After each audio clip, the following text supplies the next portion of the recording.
Hello students, आज internal security के इस चैप्टर की लास्ट क्लास है।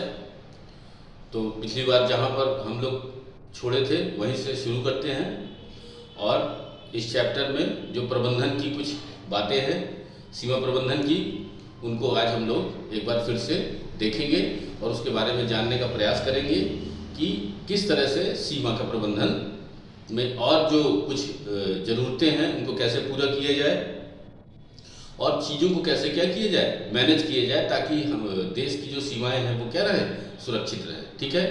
तो पिछली बार जो जहाँ पर हम लोगों ने छोड़ा था उसका अगर बात पर अगर हम विचार करें कि किस तरह से चीन जो है अपनी जो साम्राज्यवादी नीतियाँ हैं उनको बढ़ाने के लिए किस तरह से लगातार अपनी नीतियों को क्रियान्वित कर रहा है और उसी की जो है जो क्रियाएं हैं चीन की, उसको मैनेज करने के लिए भारत के द्वारा भी नीतियां अपनाई जा रही हैं ताकि हिंद महासागर में जो भारतीय सुरक्षा है वो क्या रह सके, स्थायी रह सके। और चीन की किसी भी गतिविधि पर बराबर से नज़र रखी जाती है ताकि हिंद महासागर में जो वो अपना प्रभाव बढ़ाना चाहता है उसके प्रभाव को सीमित किया जा सके। ठीक है ना। तो आइए हम लोग इसमें जरा देख लेते हैं क्या हम लोग देखेंगे।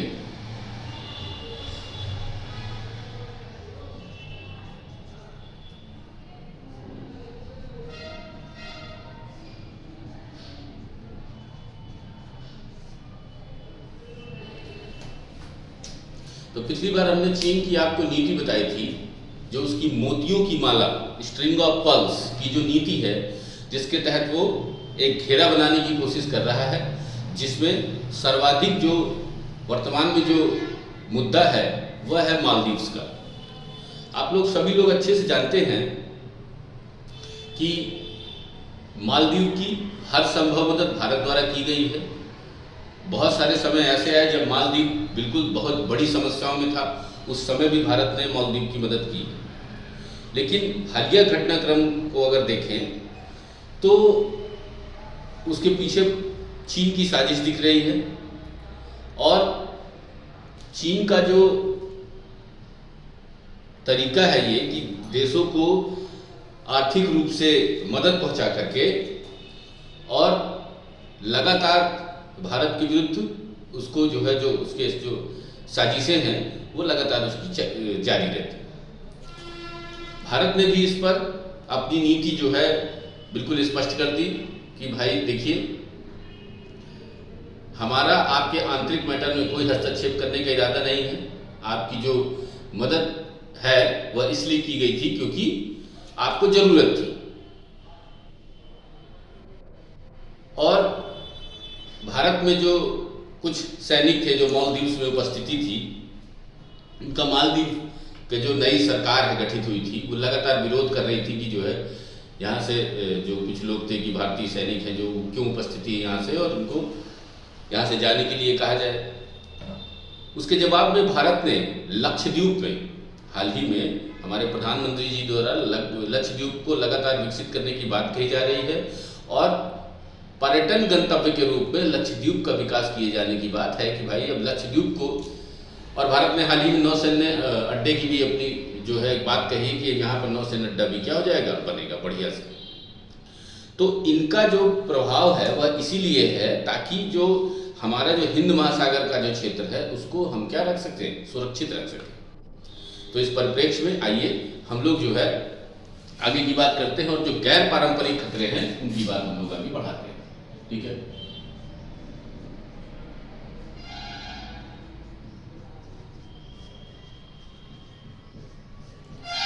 इसको लिखिएगा समुद्री आतंकवाद, सब हेडिंग डालिएगा इसमें, समुद्री आतंकवाद। इसमें लिखिएगा आतंकवाद ने सामान्य रूप से सुरक्षा परिदृश्य परिवर्तित कर दिया है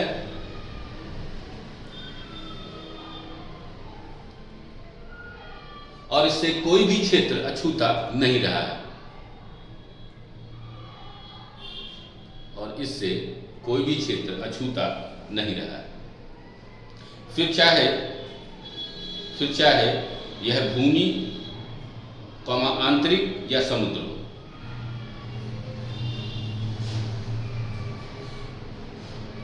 ठीक है, भारतीय परिदृश्य में विशेषकर आतंकवाद का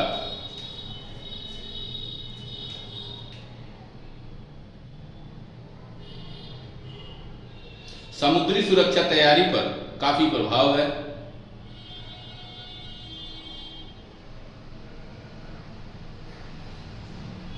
उन्नीस सौ 93 के सीरियल बम धमाके और मुंबई पर 26/11 हमला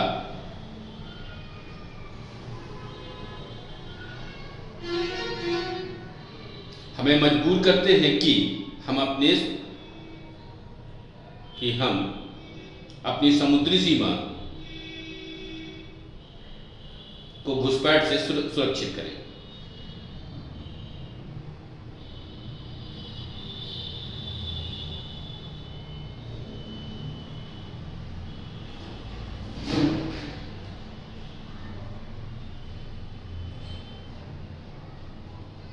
इन हमलों में निर्दोष सिविलियन परिसंपत्तियां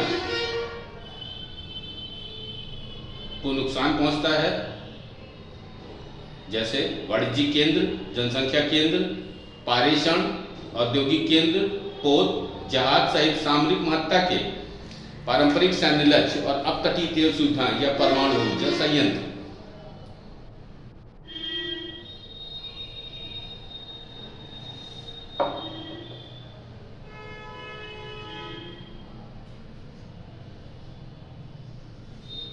ठीक है, अब देखिए, अब समुद्री सीमा से भूमि को खतरा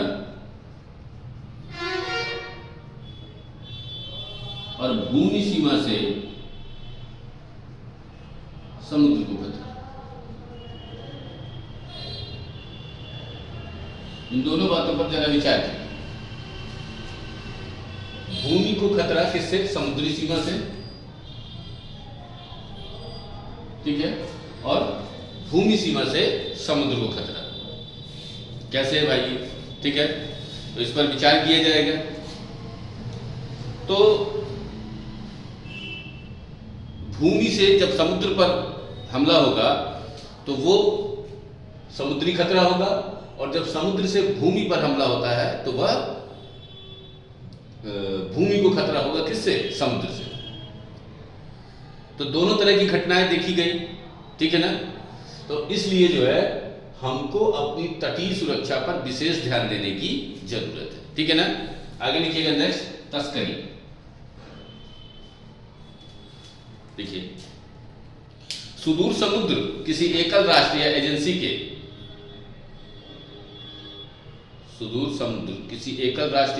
के क्षेत्राधिकार से बाहर है,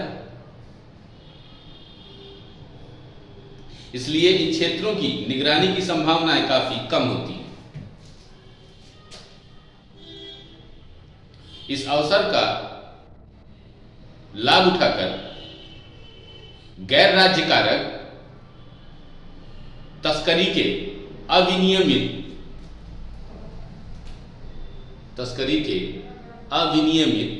कार्यकलाप में शामिल होते हैं। भारत के बाईं ओर स्वर्ण चंद्राकार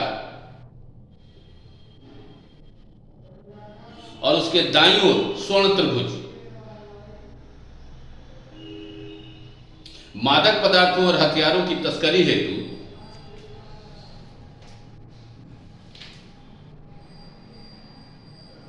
समुद्र पर अनियमित आवाजाही के सतत दबाव में रहता है।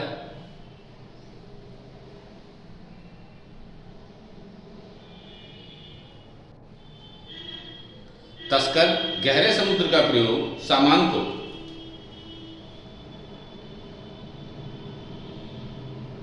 स्थानीय नावों में रखने की कार्यविधि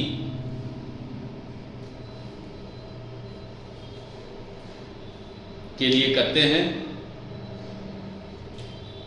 जो बाद में अपतटीय अनऑफिशियल कार्यकलापों से मिलकर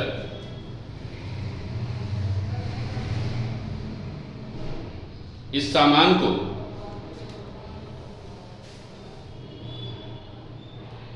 किसी भी स्थान पर पहुंचा सकती है।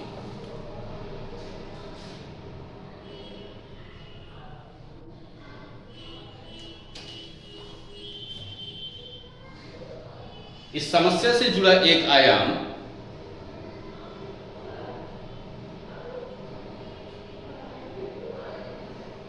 हमारे पड़ोसी देशों से की जा रही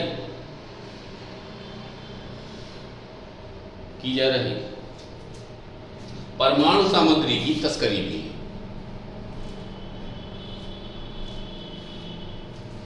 ठीक है, नेक्स्ट लिखिएगा समुद्री डकैती।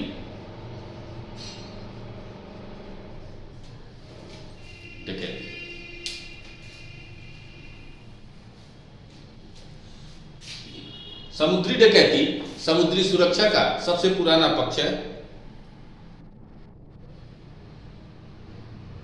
समुद्री डकैती समुद्री सुरक्षा का सबसे पुराना पक्ष है।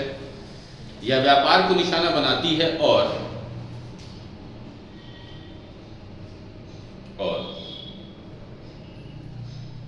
संबंधित राज्य की अर्थव्यवस्था या राज्य का संबंध या राष्ट्र है, संबंधित राष्ट्र की अर्थव्यवस्था और यात्रियों की जान को जोखिम में डालती है,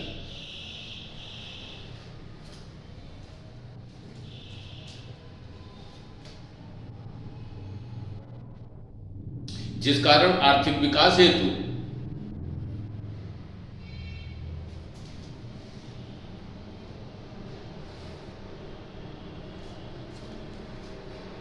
समुद्री मार्गों का स्वतंत्रता से प्रयोग बाधित होता है।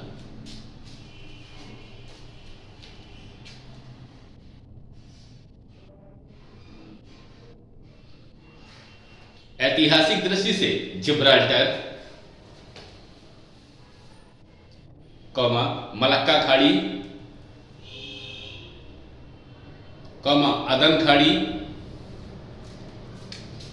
जिब्राल्टर, मलक्का खाड़ी,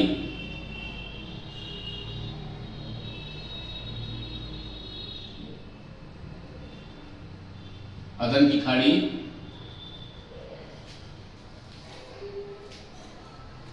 मेडागास्कर और इंग्लिश चैनल।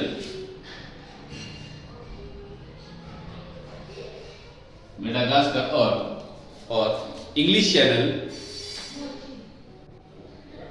समुद्री डकैतों के सबसे अधिक भेद्य मार्ग हैं।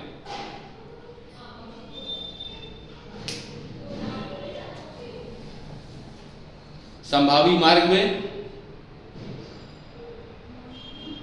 कीप पोत परिवहन के साथ सक्रिय चैनल समुद्री डकैतों को संभावनाएं प्रदान करते हैं।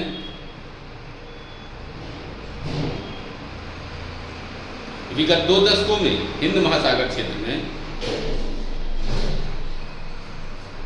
भारत और चीन की बढ़ती ऊर्जा मांग और इनके बढ़े हुए व्यापार के कारण आर्थिक कार्यकलापों में वृद्धि हुई है।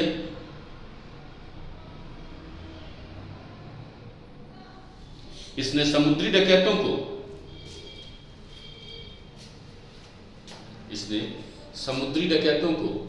इस क्षेत्र की ओर आकर्षित किया है।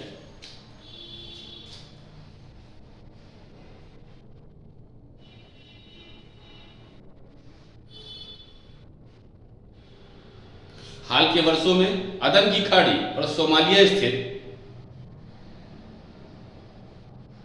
समुद्री डकैत भारत के भूक्षेत्र के 500 नॉटिकल माइल मतलब समुद्री मील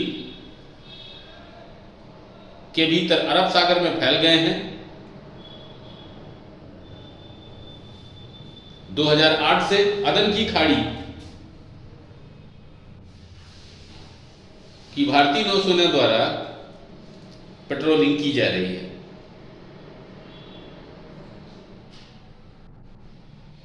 इसमें 3,000 से अधिक व्यापारी जहाज और लगभग 25,000 भारतीय और विदेशी समुद्री यात्रियों की मदद की जा रही है।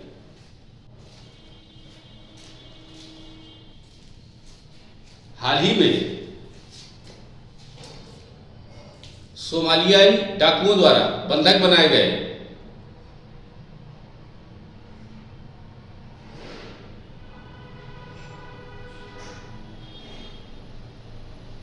जहाज चालक भारतीय दल को भारतीय मरीन कमांडोज द्वारा छुड़ाया गया।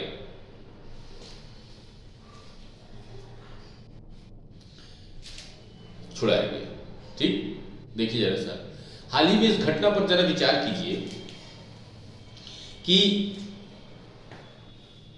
जहाज था, भारत का नहीं था, हालांकि वो जहाज फॉरेन कंट्रीज का था और उसमें चालक दल भारतीय था। तो जब सोमालिया की अगर आप स्थिति देखेंगे अंतर्राष्ट्रीय स्तर पर, तो सोमालिया का जो अरब सागर है और हिंद महासागर के आसपास लगभग पड़ता है, बहुत दूर नहीं। और अदन की खाड़ी की अगर बात करें, ठीक है ना, और जैसा कि इसने कहा कि जो जिब्राल्टर है वहां तक भी इनकी क्या है, पहुंच बनी हुई है, इंग्लिश चैनल तक इनकी पहुंच है। तो इन्होंने उस जहाज को क्या किया, किडनैप कर लिया और फिर भारतीय मरीन कमांडोज वहां पर गए और फिर उन्होंने पूरे चालक दल को क्या कराया, मुक्त कराया। तो इस घटना से एक बात तो पता चलती है कि समुद्री डाकू क्रियाशील है वहां पर, और भारत का जो ये जो स्टैंड था यहाँ पर, जो भारत ने अपने बल पर जो है जब छुड़ाया, तो भारत की जो समुद्री शक्ति है वह अब सबने देखी, क्योंकि भारत ने बिना किसी की मदद लिए हुए स्वयं से इनको क्या किया, छुड़ा लिया। तो यह बताता है कि अब समुद्री सीमा में हमारे निगरानी तंत्र मजबूत है और अब हम सक्षम हैं कि हम अपनी सुरक्षा में बिल्कुल मुस्तैद हैं और हम किसी भी हालत में समुद्री सीमा में छेड़छाड़ से समझौता नहीं करेंगे, और चेतावनी भी दी।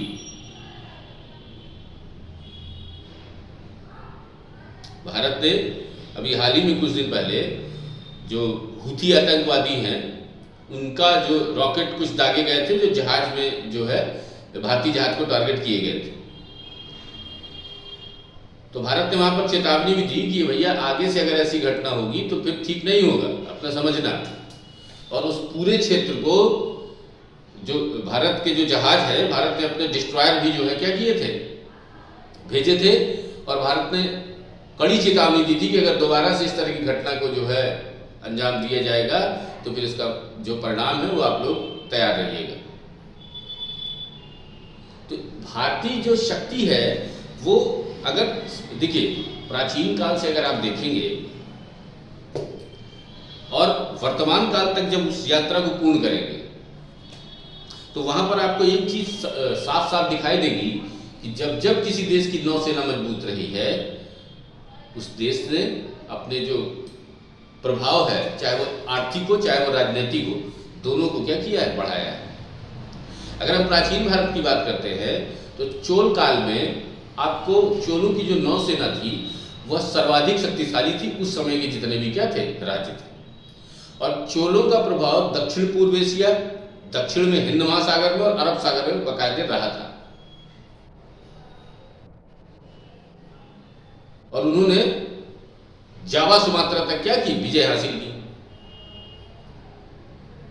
तो अगर समुद्री सीमा चोलों की इतनी अच्छी रही होगी तो इसका मतलब उनका जो समुद्री जो नौसेना थी वो बहुत शानदार रही होगी। आगे चल के देखा जाए तो जब मुगल पीरियड आता है उस समय नौसेना पर विशेष ध्यान नहीं दिया गया। मुगल साम्राज्य बहुत समय तक शासन करने वाला राज्य था, लेकिन उन्होंने अपनी नौसेना पर फोकस नहीं किया, जिस कारण से आगे चल के हानि की स्थिति में आए और भारतीय व्यापारियों को और यहाँ तक कि मुगल वंश के शासकों को भी अरब सागर में जाने के लिए पुर्तगालियों को टैक्स देना पड़ा।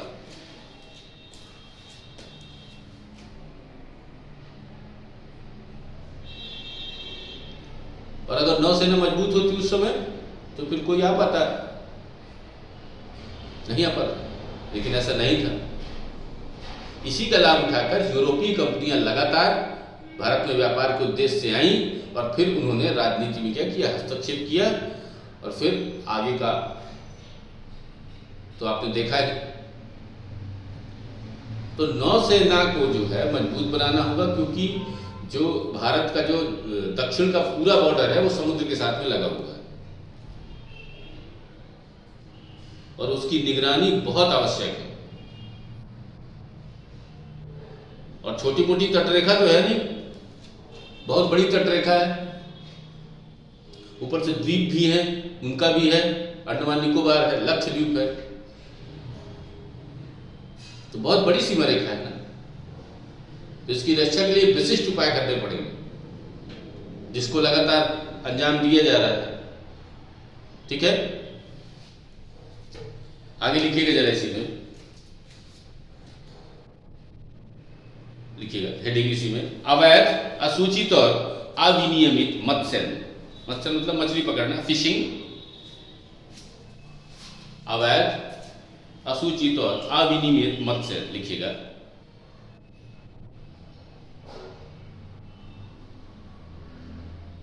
यह मानव लालच का परिणाम है,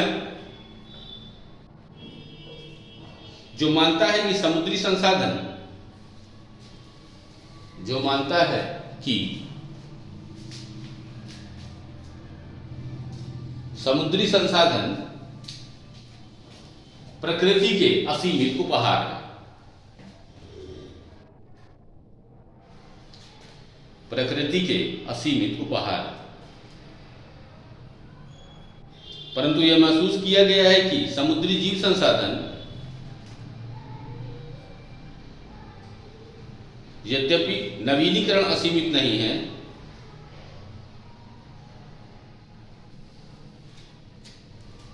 और इनका संवहनीय आधार पर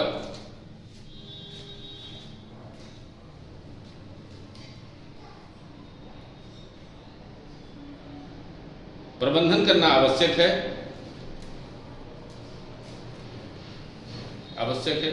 इसमें जीवित संसाधनों, समुद्री पर्यावरण, जैव विविधता और तटीय जनता की भावी जीविका को खराब और यहां तक कि नष्ट करने का जोखिम है।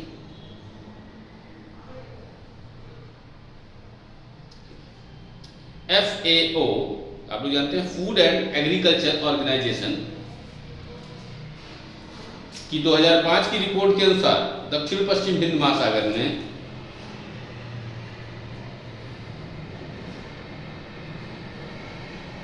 मत्स्य संसाधनों का 75%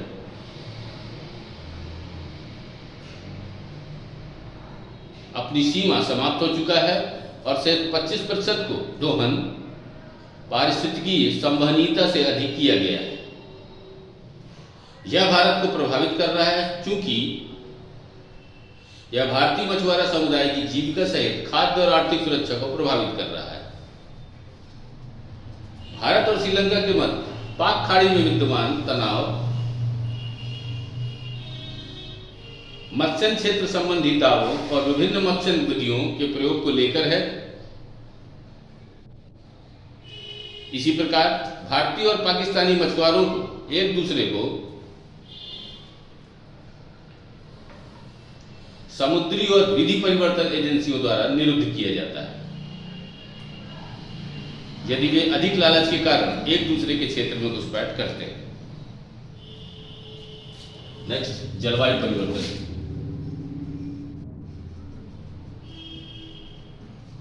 करिएगा जलवायु परिवर्तन, इसमें लिखिएगा जलवायु परिवर्तन ब्रैकेट में वैश्विक तापन, ग्लोबल वार्मिंग। जलवायु परिवर्तन ब्रैकेट में वैश्विक तापन, ग्लोबल वार्मिंग इंग्लिश में कहते हैं इसको, ने संपूर्ण विश्व में मौसमी तापमान और जलवायु प्रारूपों को परिवर्तित किया है।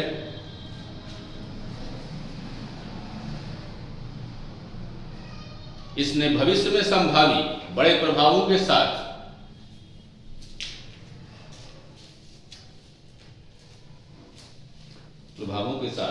समुद्री सुरक्षा को भी प्रभावित किया है।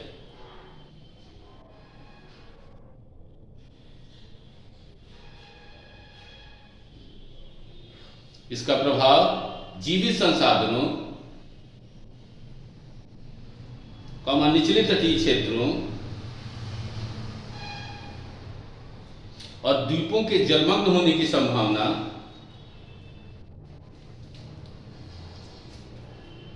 राष्ट्रीय क्षेत्र इत्यादि की क्षति पर पड़ेगा। प्राकृतिक आपदाओं जैसे उष्णकटिबंधीय चक्रवात, तूफान, तटीय और समुद्री जलमग्नता की वर्तमान प्रवृत्ति जलवायु परिवर्तन के साथ बढ़ सकती है। हमें प्रभावी ढंग से प्रतिक्रिया करने हेतु अपनी प्राथमिकताओं का निर्धारण करना होगा। एक रहेगा भारत का समुद्री सुरक्षा प्रबंधन।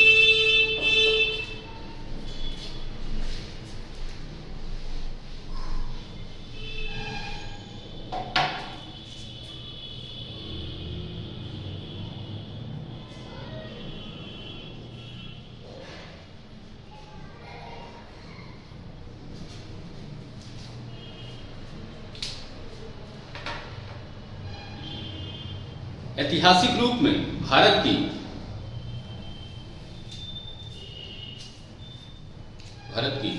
समुद्री यात्रा परंपराएं और समुद्री परंपराएं तथा समुद्री क्षमताएं जो पहले दक्षिण पूर्व एशियाई देशों और पश्चिम में पर्शिया, मेसोपोटामिया और रोम के तटों तक ले गई, प्रलेखित नहीं है।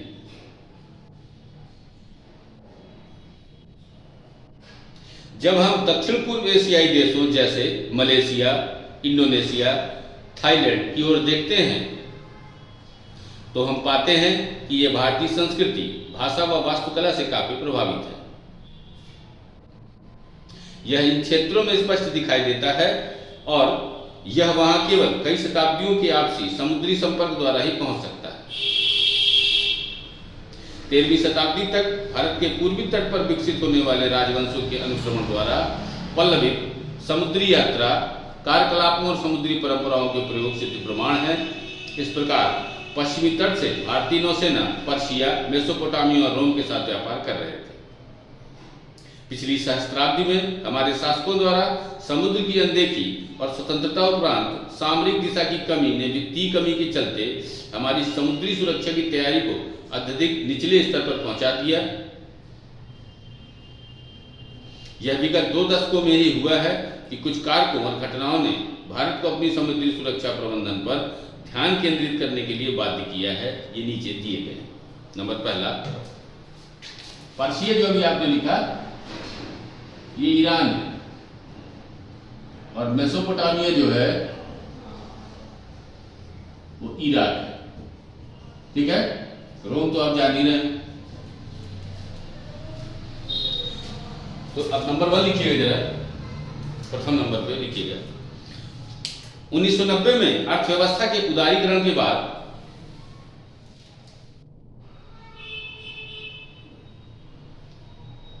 भारत एवं अंतर्राष्ट्रीय व्यापार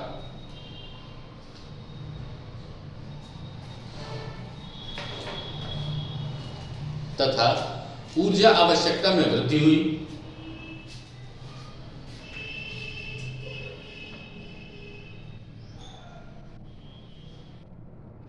चूंकि अधिकतर अंतर्राष्ट्रीय व्यापार समुद्री मार्ग से किया जाता है,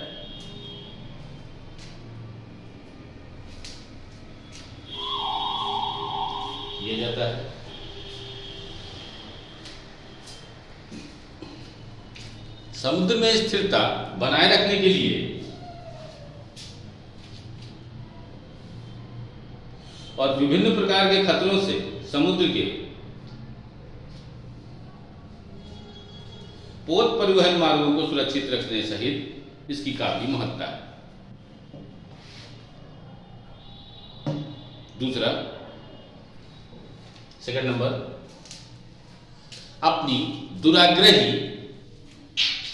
या अपने दुराग्रही व्यवहार के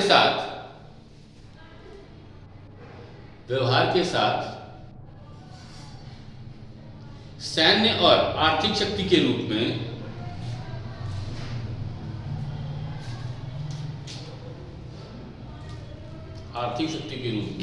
चीन का विकास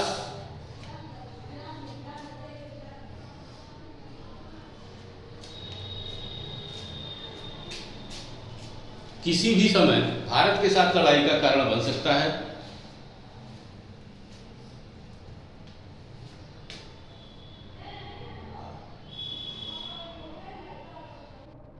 हिंद महासागर क्षेत्र में भारत की भौगोलिक स्थिति इसे चीन की हवाई शक्ति और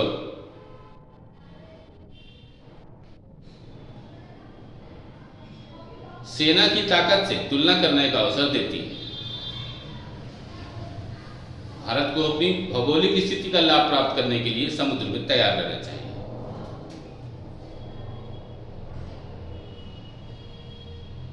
तीसरा नंबर, उदारीकरण के बाद सतत जीडीपी विकास भारतीय नौसेना की लंबित परियोजनाओं के कार्यान्वयन हेतु संसाधनों या निधियों का सृजित कर रही है। संसाधनों या निधियों को सृजित कर रही है। नेक्स्ट एक जानिएगा, चुनौतियों का प्रबंधन।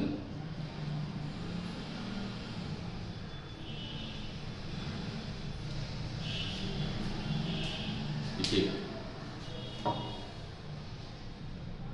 26/11 हमले ने भारत सरकार और भारतीय समुद्री सुरक्षा में तीन मूल कमियों को महसूस किया। नंबर 1, इसकी तटरेखा में छिद्रता का मतलब होता है बहुत सारे लूप होल्स हैं। दूसरा, अपने समुद्री क्षेत्र की निगरानी में अपर्याप्तता। और तीसरा, समुद्री सुरक्षा में भूमिका निभाने वाली विभिन्न सुरक्षा एजेंसियों में समन्वय की कमी।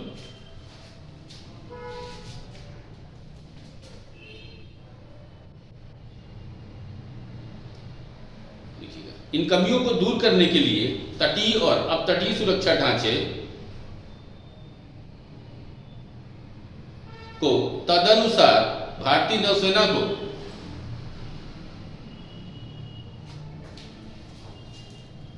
केंद्रीय एजेंसी तथा तटरक्षक को सहायक सहित राज्य पुलिस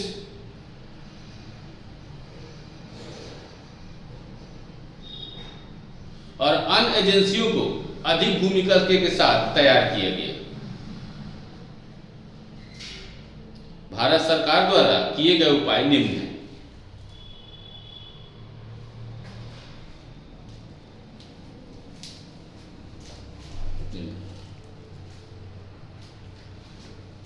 लिखिएगा, इसमें फर्स्ट नंबर लिखिएगा, अनेक राज्यों या संघराज्य क्षेत्रों सहित सभी समुद्री अंशधारकों और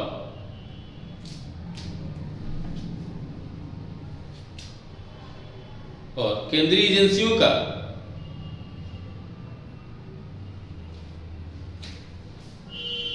नई तटरेखा सुरक्षा तंत्र में एकीकरण। नई तटरेखा सुरक्षा तंत्र में एकीकरण। मंत्रिमंडल सचिव की अध्यक्षता में राष्ट्रीय समुद्री एवं तटीय सुरक्षा सुदृढ़ीकरण समिति,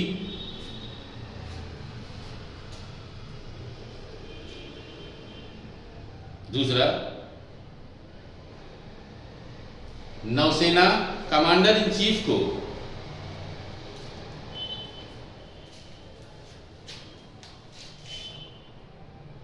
तटीय पुलिस के कमांडर इन चीफ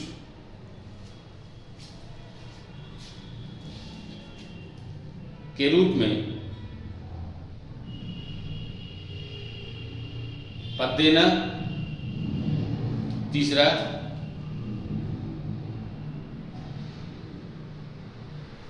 महानिदेशक तटरक्षक को कमांडर तटीय कमान का नया पदनाम दिया गया,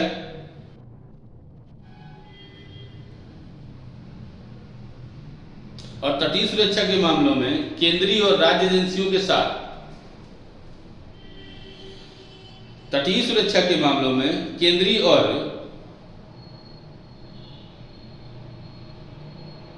राज्य एजेंसियों के साथ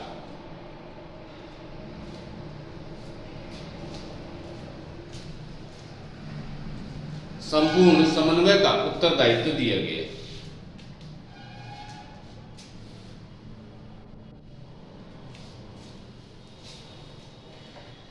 सागर प्रहरी बल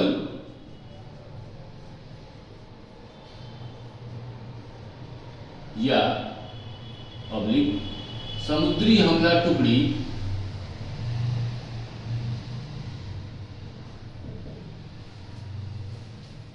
सागर प्रहरी बल या समुद्री हमला टुकड़ी का गठन भारतीय नौसेना द्वारा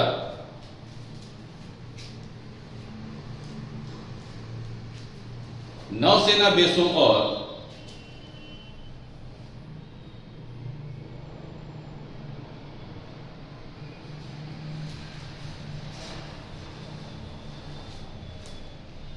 अन्य क्षेत्रों के संरक्षण के लिए किया गया।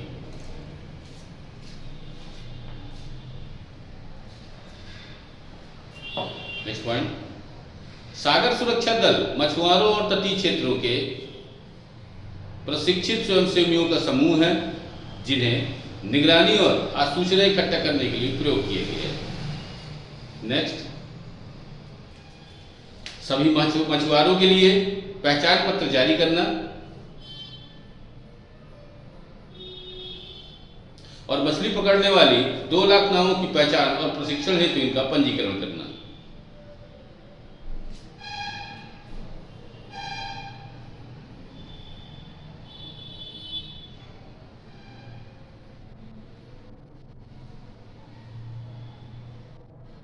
तीसरा, तटरेखा सुरक्षा हेतु सभी तटीय राज्यों, संघ राज्य क्षेत्रों की पुलिस, इनका प्रशासन भारतीय नौसेना, गृह मंत्रालय और अन्य केंद्रीय मंत्रालय समन्वय में काम कर रहे हैं। तटीय राज्यों अब्लिक संघ राज्य क्षेत्रों द्वारा तटरक्षक के साथ परामर्श में किए गए भेद्यता विश्लेषण के आधार पर तटीय सुरक्षा स्कीम 1 और चरण 2 हेतु प्रस्ताव को स्वीकृत कर दिया गया है। तटीय सुरक्षा स्कीम 1, तटीय सुरक्षा स्कीम चरण 1 व 2।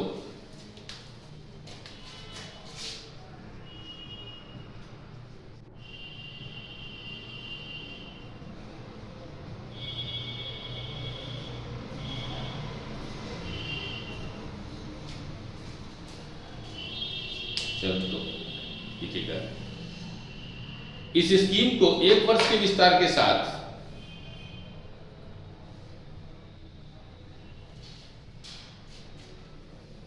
पांच वर्षों में कार्यान्वयन हेतु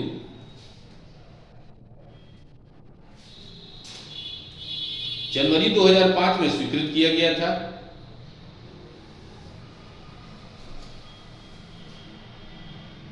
यह स्कीम मार्च 2011 में पूरी हो गई।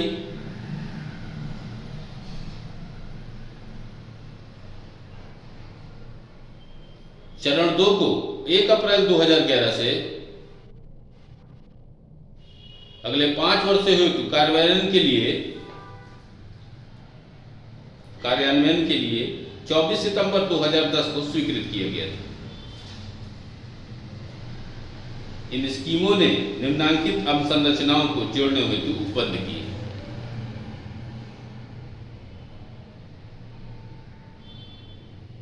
ठीक है, तटीय पुलिस स्टेशन, जांच चौकियां, नावें, 4 पहिया वाहन, मोटरसाइकिल व रबर पुली नावें। लिखिएगा। चरण 2 में वर्तमान नावों के उन्नयन के साथ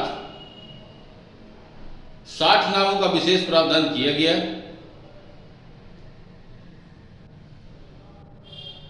इसमें प्रारंभ की गई कुछ प्रमुख योजनाएं निम्न हैं। तीव्र निगरानी नावें, इंटरसेप्टर नावें, अपतटीय निगरानी नावें, तीव्र इंटरसेप्टर क्राफ्ट, तटरक्षक समुद्री निगरानी विमान, तटीय निगरानी रडार, प्रकाश स्तंभ और प्रकाश निदेशालय हेतु सेंसर, निगरानी और टो हेतु हल्के हेलीकॉप्टर की खरीद।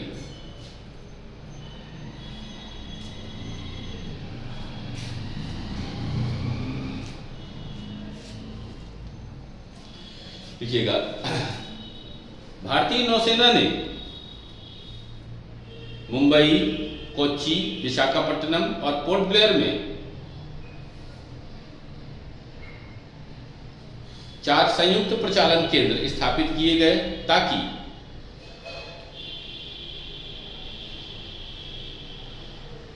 अंशधारकों के मध्य बेहतर समन्वय,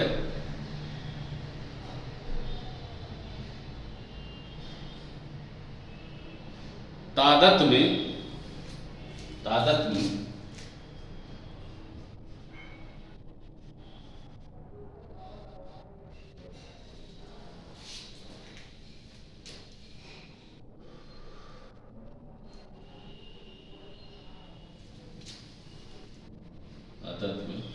ठीक है,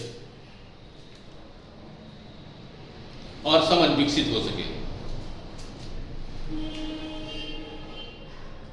अगला पॉइंट, भारतीय नौसेना ने राष्ट्रीय कमांड नियंत्रण सूचना आसूचना,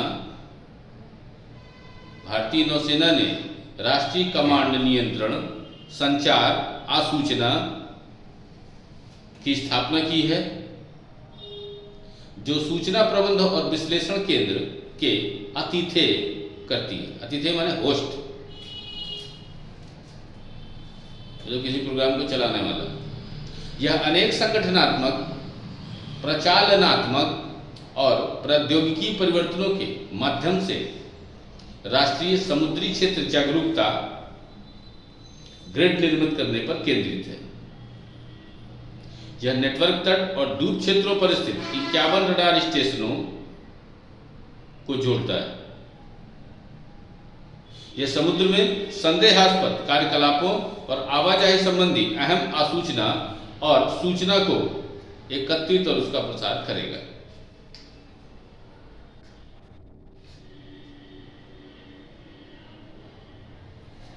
भारत सरकार राष्ट्रीय समुद्री क्षेत्र जागरूकता को पुनर्बलित करने हेतु पोत परिवहन संबंधी सूचना को बांटने के लिए 24 देशों के साथ बातचीत कर रही है।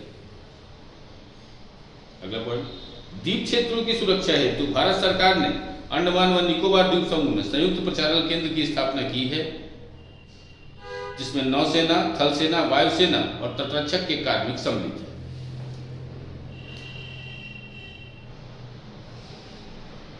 अगला डालिएगा, नेशनल कमांड कंट्रोल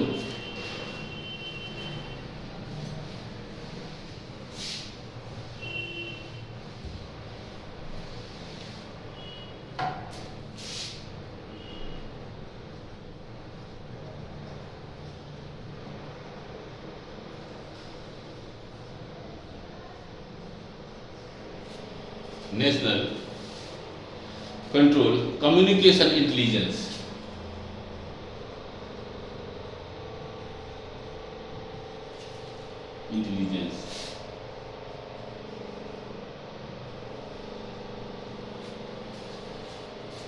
ठीक है ना?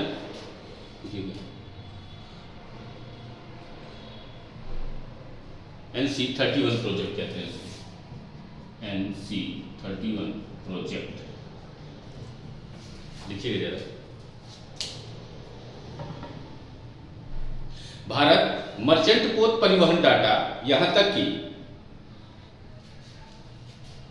इसके नौसेना नेटवर्क को भी 24 देशों के साथ बांटने पर विचार कर रहा है,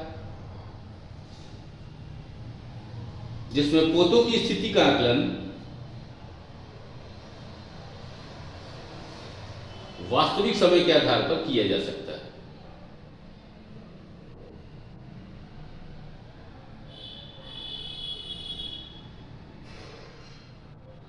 राष्ट्रीय सुरक्षा सलाहकार की अध्यक्षता में ये 24 देश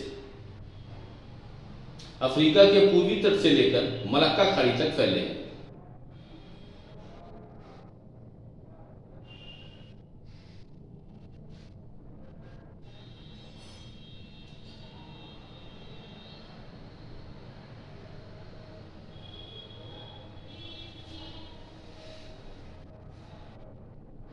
ठीक है,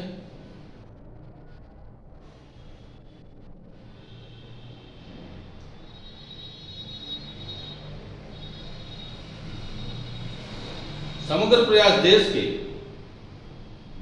दोनों पारंपरिक और अपारंपरिक खतरों को पता लगाने में समर्थ होने पर केंद्रित है, ताकि हिंद महासागर क्षेत्र में भौगोलिक हित के इस प्राथमिक क्षेत्र में खतरों का पता लगाया जा सके और आवश्यकता पड़ने पर इन्हें तटस्थ किया जा सके।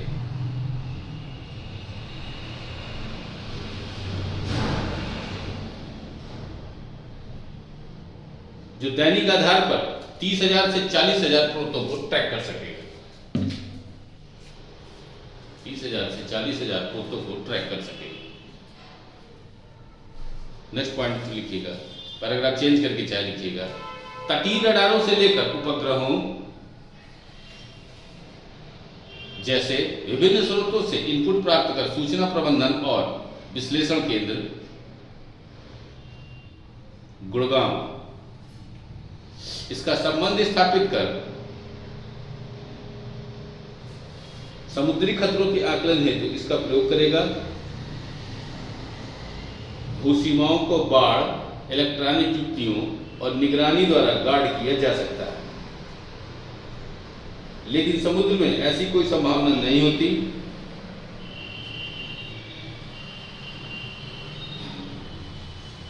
इसलिए यह परियोजना अत्यंत लाभकारी है।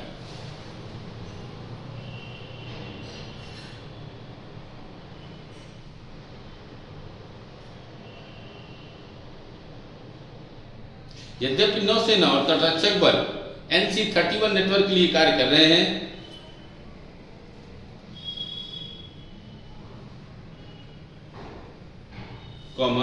NMDA परियोजना सभी अंशधारकों, समुद्री मामलों से संबंधित अनेक केंद्रीय मंत्रालयों और तटीय राज्यों एवं संघ राज्य क्षेत्रों का समान ग्रिड पर लाएगी।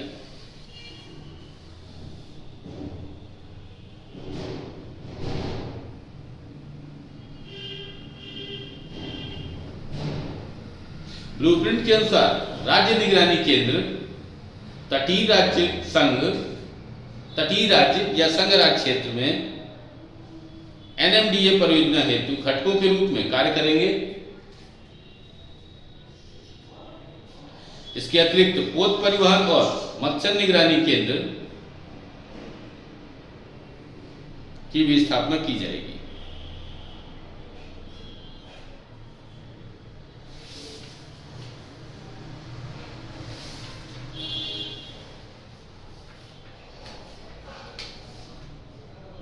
ठीक है, यही डालिएगा समुद्री सुरक्षा संबंधी कुछ परियोजनाएं।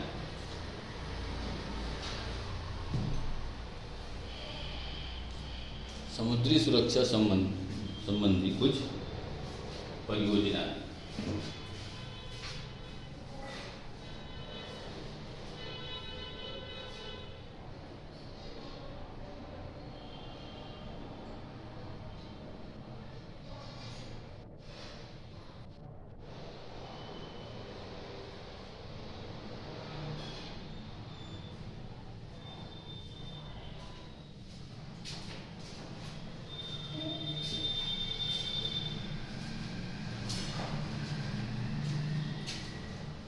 इसमें लिखिएगा जरा,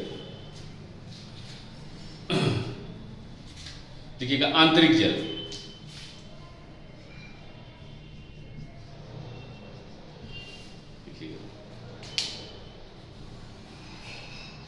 इस शब्द से आधार रेखा के सभी जल भूभाग और तट संदर्भित हैं। देश का विद्यमान कानून, सामान्य कानून सहित इसके आंतरिक जल और इसके ऊपर वायु क्षेत्र पर भी प्रयोज्य होगा।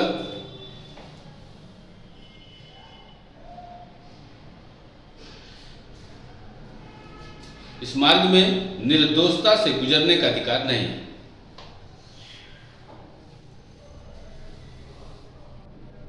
ठीक है, नेक्स्ट लिखिएगा प्रादेशिक जल।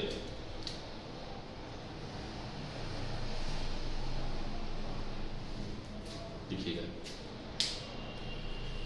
तटरेखा से 12 समुद्री मील की दूरी के भीतर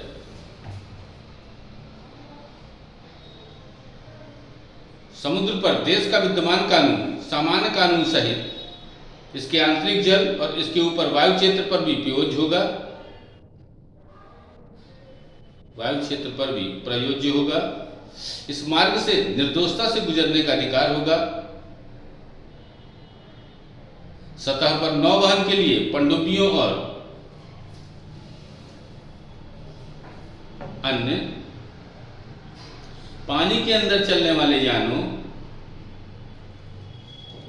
को अपना झंडा दिखाना होगा।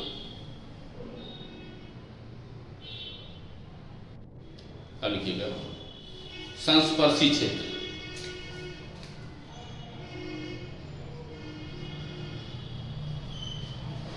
इसमें लिखिएगा यह क्षेत्र समुद्र के प्रादेशिक जल के आगे परंतु आधार रेखा से 24 समुद्री मील की दूरी को इंगित करता है।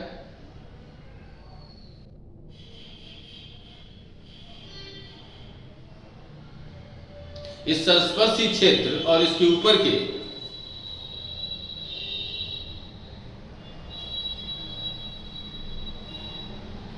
वायु क्षेत्र पर देश के कानून के अनुसार किसी भी उल्लंघन हेतु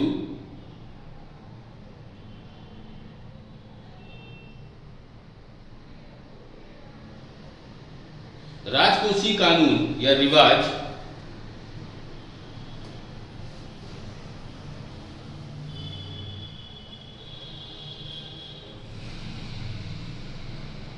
उत्प्रवास या स्वच्छता और ऐसे उल्लंघन के लिए दंड देने का अधिकार होगा।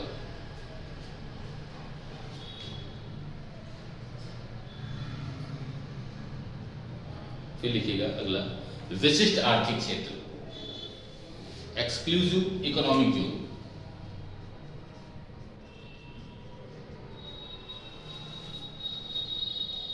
प्रादेशिक जल से आगे 200 समुद्री मील की दूरी, एक मिनट, प्रादेशिक जल से आगे व आधार रेखा से 200 समुद्री मील का क्षेत्र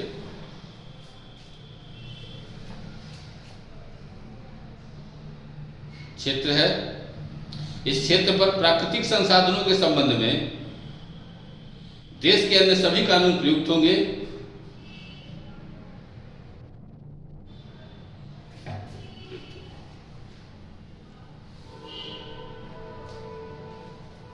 देखिए जरा सर,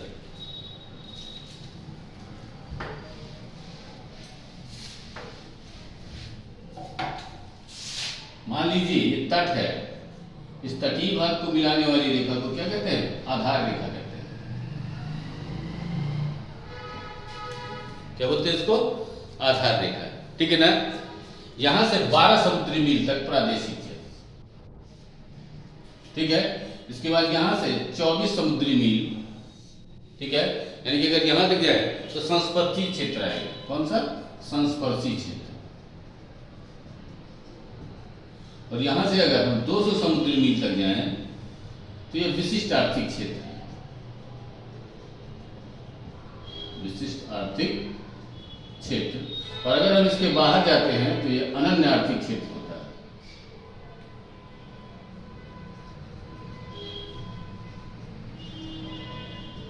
ठीक है, अब इसमें सभी देशों को बराबर का अधिकार होता है, यहां तक ठीक है ना। यहाँ पे हर देश को परमिशन होती है, यहाँ पे पूरी तरह से कानून लागू होते हैं, लेकिन यहाँ पर कोई भी देश अपना काम कर सकता है। ठीक, ये अनन्य आर्थिक क्षेत्र है, इसका लास्ट लिख लीजिएगा, अनन्य आर्थिक क्षेत्र। यहाँ सभी देशों को समान है।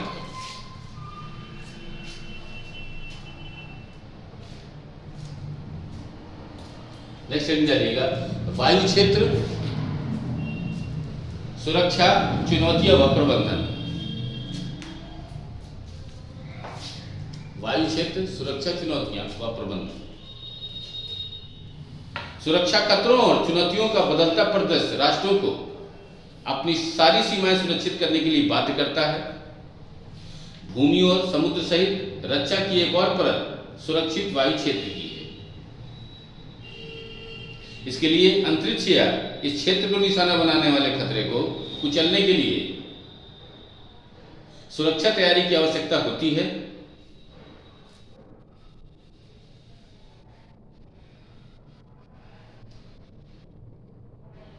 वायु क्षेत्र और वायु क्षेत्र संप्रभुता की परिभाषा में कुछ स्पष्टता लाने का पहला प्रयास पेरिस संधि 1919 द्वारा किया गया। इसके बाद वर्ष 1944 में 1944 में अंतरराष्ट्रीय नागरिक उड्डयन के शिकागो सम्मेलन ने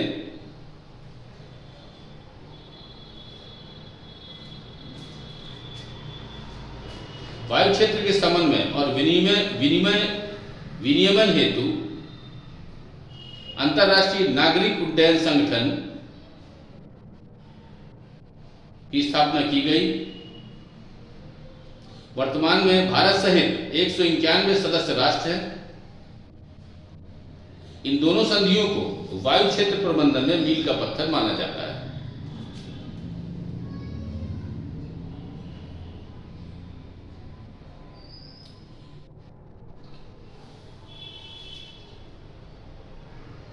देखिएगा, नियंत्रित वायु क्षेत्र, नियंत्रित वायु क्षेत्र क्या होता है? नियंत्रित वायु क्षेत्र, यह वायु क्षेत्र के भीतर मापित आयाम है जिसमें एयर ट्रैफिक कंट्रोल उपाय दिए जाते हैं। अब लिखिएगा दूसरा, अनियंत्रित वायु क्षेत्र। अनियंत्रित वायु क्षेत्र में हर प्रकार के विमानों को उड़ने की अनुमति है, जहां विमान यदि चाहे तो विमान सूचना सेवाएं प्राप्त कर सकते हैं। नेक्स्ट, प्रतिबंधित क्षेत्र। वायुसेना में प्रतिबंधित क्षेत्र सामान्यतः राष्ट्रीय सुरक्षा और कई बार पर्यावरणीय चिंताओं को ध्यान में रखकर परिभाषित किया जाता है। इस क्षेत्र में विमानों को किसी भी समय या स्थिति में जाने की अनुमति नहीं है। फिर नेक्स्ट, निषिद्ध क्षेत्र। वायु क्षेत्र का निषिद्ध क्षेत्र किसी राष्ट्र के भूभाग या प्रादेशिक जल के ऊपर की वह निर्धारित आयाम है जिससे विशिष्ट स्थितियों के साथ वायुयानों को उड़ान निषिद्ध होती है। फिर खतरा क्षेत्र, डेंजर एरिया। यह वायु क्षेत्र का काफी बड़ा भाग हो सकता है जिसमें सैन्य अभ्यास, मिसाइल प्रक्षेपण और अन्य कार्यकलाप किए जाते हैं और इसलिए इस क्षेत्र में विमानों की उड़ानें निषिद्ध होती हैं। हम देखते हैं कि ऐसे जोन वायु क्षेत्र को नागर विमानन ट्रैफिक हेतु काफी सीमित क्षेत्र में निषिद्ध करते हैं, क्योंकि अधिसूचना के उपरांत निषिद्ध क्षेत्र और खतरा क्षेत्र काफी लंबे समय के लिए सक्रिय रखते हैं। वायु क्षेत्र के वाणिज्यिक प्रयोजन हेतु इष्टतम प्रयोग के लिए वायु क्षेत्र का लचीला प्रयोग की एक अवधारणा विकसित की गई है। ठीक है, यही डालिएगा भारतीय वायु क्षेत्र। भारतीय वायु क्षेत्र 40 मिलियन घन किलोमीटर के साथ त्रिआयामी क्षेत्र है, 3 डायमेंशनल। भारतीय भूभाग, द्वीप और इसका प्रादेशिक क्षेत्र हमारे शत्रु पड़ोसी आर्थिक उदारीकरण के परिणामस्वरूप बढ़ता हवाई ट्रैफिक और व्यापार मार्गों की निगरानी हमारे वायु क्षेत्र के प्रबंधन को महत्वपूर्ण और चुनौतीपूर्ण बनाते हैं। किसी अन्य वायु क्षेत्र की तरह भारतीय वायु क्षेत्र में भी नागरिक विमानन हेतु काफी कम जगह है और अधिकतर वायु क्षेत्र प्रतिबंधित, निषिद्ध या खतरा जोन है। यद्यपि इन जोनों के सुरक्षा पहलू हैं, परंतु आर्थिक और वाणिज्यिक पहलुओं के प्रभावी प्रबंधन हेतु निगरानी में अधिक निवेश और अन्य सुरक्षा उपायों की आवश्यकता है। वाणिज्यिक प्रयोजनों हेतु प्रभावी प्रयोग के लिए हमारे वायु क्षेत्र में भी FUA की यूरोपीय अवधारणा को शामिल किया जा रहा है। ठीक है, सुरक्षा चुनौतियां क्या हैं? देखिए जरा सुरक्षा चुनौतियां। भारतीय वायु क्षेत्र की सुरक्षा चुनौतियों को 1995 के पुरुलिया हथियार मामले में प्रकट किया गया। इसके बाद 1998 में पाकिस्तान की वायुसेना के निगरानी विमान में सवार 17 लोगों को मार गिराया गया। इसके अतिरिक्त समय समय पर पड़ोसी राष्ट्रों द्वारा वायु क्षेत्र उल्लंघन की अनेक छोटी घटनाएं हुई हैं। अमेरिका में WTC पर 9/11 हमला, जहां असैन्य विमानों का प्रयोग कर तबाही मचाई गई। हाल ही में एयर मलेशिया विमान MH370 का लापता होना और अन्य मलेशियाई विमान MH17 का यूक्रेन के निकट डूबने को ध्यान में रखते हुए भारतीय वायु क्षेत्र प्रबंधन हेतु योजना बनानी चाहिए। उपाय लिखिए जरा। हमारे इस बड़े वायु क्षेत्र को सुरक्षित रखने और इस क्षेत्र के भीतर हवाई यातायात प्रबंधन हेतु भारत को विद्यमान अवसंरचनाओं और प्रक्रियाओं को अपग्रेड करने की आवश्यकता है। हमारे वायु क्षेत्र के सभी अंशधारकों को मिलकर अपनी रणनीति सुरक्षा चिंताओं के सुरक्षा उपायों सहित हवाई यातायात प्रबंधन हेतु संस्थागत वायु क्षेत्र प्रबंधन स्थापित करना चाहिए। वायु क्षेत्र प्रबंधन में भारतीय वायुसेना द्वारा भारतीय सेना और कतिपय क्षेत्रों में भारतीय नौसेना के संयोजन में किए जाने वाले वायु रक्षा उपाय, भारतीय विमानपत्तन प्राधिकरण, भारतीय वायुसेना द्वारा प्रदान की जाने वाली हवाई यातायात सेवाएं और कुछ हद तक हिंदुस्तान एरोनॉटिकल लिमिटेड और भारतीय सेना और नौसेना की सीमित वायु रक्षा भूमिकाएं सम्मिलित हैं। वायु रक्षा क्षेत्र प्रबंधन में निम्न कार्य सम्मिलित हैं। नंबर A विनियामक कार्य, नंबर 2 निगरानी, नंबर 3 नियंत्रण तंत्र, नंबर 4 हथियार प्रणाली और निरीक्षक और नंबर 5 हवाई यातायात नियंत्रण। वायु रक्षा पहचान जोन हेडिंग है, वायु रक्षा पहचान जोन लिखिएगा। भारत ने अपने वायु क्षेत्र के भीतर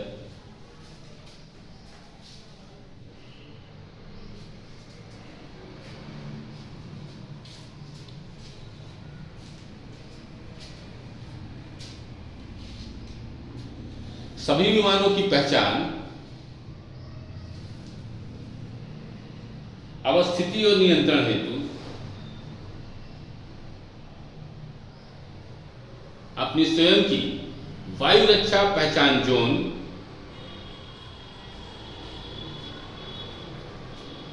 और प्रक्रियाओं की स्थापना की है।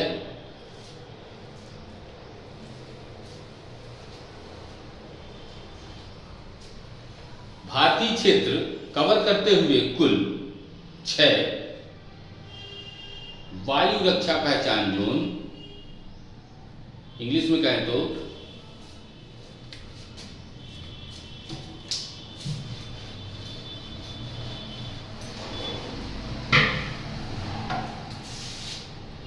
Air defence identification zone ADIZ।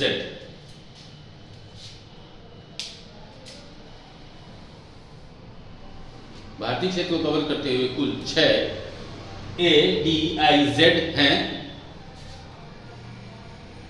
कौन कौन से लिख लेते हैं डैश लगा के?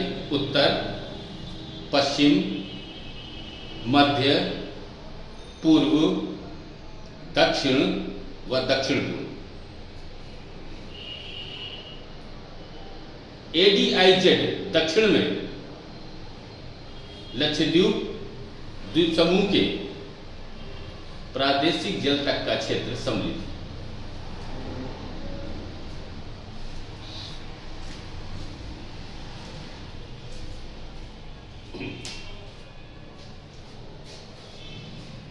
देखिएगा इसमें भारतीय भूभाग और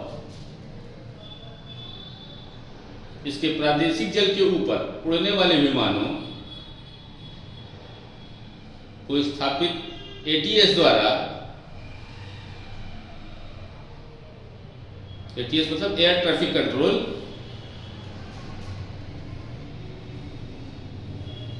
सॉरी एटीसी द्वारा, एस बोल दिया मैंने, एटीसी स्थापित मार्गों का पालन करना पड़ता है। जो नोटम या एरोनॉटिकल सूचना प्रकाशन या किसी अन्य मार्ग द्वारा विशिष्ट उड़ानों हेतु प्रख्यापित किया गया है। विमान चालकों को भारतीय भूभाग पर भारत की सीमा के 15 NM के भीतर उड़ान न करने की चेतावनी दी जाती है। जब वे एटीएस विशिष्ट अनुमति मार्ग पर चल रहे हों या जब भारत की सीमा के 15 NM के भीतर स्थिति किसी हवाई पट्टी को या से प्रचालन कर रहे हैं।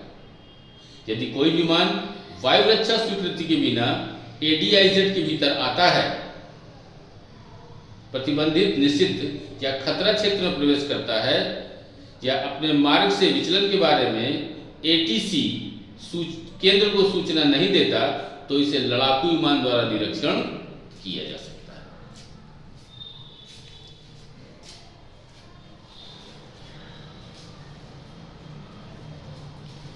तो इस तरह से आपका ये चैप्टर समाप्त हो गया है।